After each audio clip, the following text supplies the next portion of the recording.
लाडकी बहीण योजनेमुळे थोडाफार तिजोरीवर ताण पडलेला आहे जरूर, परंतु याचा अर्थ बाकीच्या योजना एकदम बंद पडतील असं होत नाही. डिपार्टमेंटला सगळ्यांना जेवढं जसा पाहिजे तेवढा निधी या ठिकाणी उपलब्ध करून दिलेला आहे. मी विधानसभेच्या निवडणुकीच्या वेळी मी स्वतः अनेक भाषणातून लोकांना सांगितलं की माझ्या 30-35 वर्षाच्या राजकीय कारकिर्दीमध्ये एवढ्या मोठ्या प्रमाणामध्ये विकासासाठी निधी उपलब्ध झाला नाही. राज्य सरकारने विकासासाठी निधी उपलब्ध करून दिला. शेतकऱ्यांच्या खात्यावरती लाखो रुपये या ठिकाणी जमा झाले. मग ते पंतप्रधान पीक विमा योजना असेल, नमो सन्मान योजना असतील, पीक विम्याच्या माध्यमातून पैसे असतील किंवा आपत्ग्रस्त नैसर्गिक आपत्तीच्या माध्यमातून पैसे मिळाले असतील, अशा वेगवेगळ्या हेडमधून पैसे मिळाले.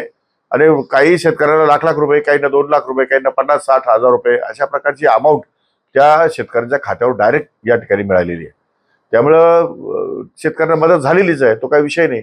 आणि सर्वांनाच मदत करण्याचा प्रयत्न सरकार करत आहे. त्यामुळे असं काही होणार नाही, विकास होत राहील. आता महाराष्ट्र 100% कुठेही थांबणार नाही आणि विकासाच्या दृष्टिकोनातून घोडदौड केल्याशिवाय राहणार नाही. आता मी त्या संदर्भात एक प्रायोगिक तत्वावर अर्जंट निर्णय घेतलेला आहे की आदिवासी भागामध्ये रिमोट प्लेसमध्ये शाळांच्या खोल्या नाही, शाळा नाही बसायला, मुलांना शैक्षणिक सुविधा मिळत नाही.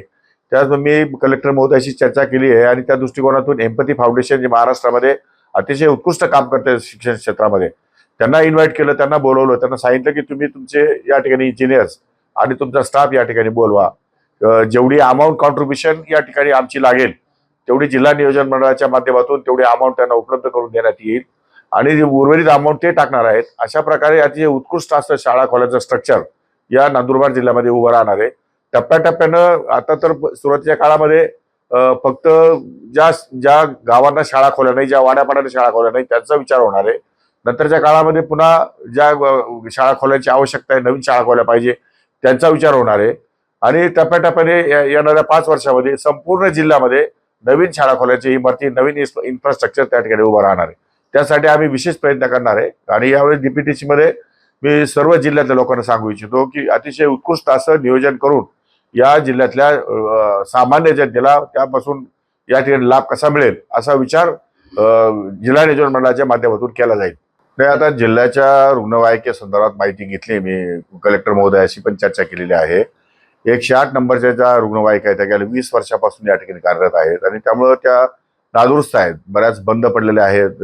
त्यामुळे नवीन रुग्णवाहिका घेण्यासंदर्भामध्ये माननीय आरोग्यमंत्री प्रकाश आंबेडकर साहेबांना मी या ठिकाणी विनंती केली आहे. त्यांच्याशी फोनवर बोललेलो आहे आणि त्यांनी पण प्रस्ताव या ठिकाणी लवकरात लवकर प्रस्ताव येऊन त्याचा प्रस्ताव तयार केलेला आहे. काही क्युरीज होत्या टेक्निकली, त्या क्युरीज पण दूर केल्या आहे आणि लवकरात लवकर आपल्याला 108च्या नवीन ॲम्ब्युलन्स या ठिकाणी उपलब्ध होतील.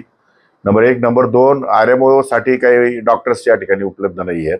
त्या संदर्भातही उद्या डेप्युटी डायरेक्टरशी चर्चा करणारे काही नर्सेस आणि डॉक्टर्स या ठिकाणी कसे उपलब्ध होतील त्या दृष्टिकोनातून आरोग्य विभाग आणि बाकीचे डायरेक्टर विभागाच्या हातात असेल तर डेप्युटी डायरेक्टर या दोघांकडनं तो प्रस्ताव लवकरात लवकर मंजूर कसा होईल त्या दृष्टीने मी लक्ष देणार आहे.